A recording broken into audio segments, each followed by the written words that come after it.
Megan was one of the most unique and outgoing kids ever. There was nothing that that child did not want to do, get into, try. Her sense of adventure was deep. She was also an artist.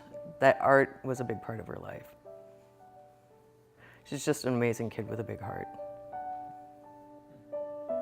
I think when she got into high school is when we started seeing some of the anxiety issues, some of the depression issues, and her dad and I started taking steps to get her into a therapist.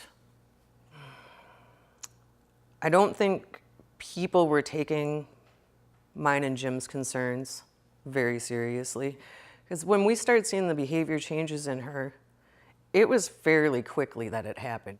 We're talking a year-ish or so where we had this big shift in Megan's personality. And I don't think that we were being heard. And not just by her personal therapist, but the school guidance counselor wasn't hearing us. At one point, she got herself into a little bit of trouble, and we had a social worker involved in the situation. I don't think the social worker was taking what we were saying seriously at all. They let Megan down more than anybody did.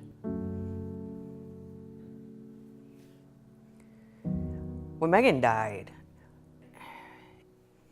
Jim and I, of course, had to plan her funeral, and there's nothing worse than walking into a funeral home and sitting across from a stranger and having to describe your daughter's life.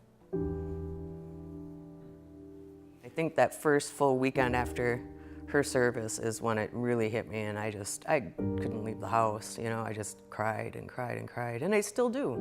Some days I can talk about her, and some days I can help other people if their children are struggling, and I can give advice and things like that, and other days I cannot. I just can't. It's too painful. I think about her every day.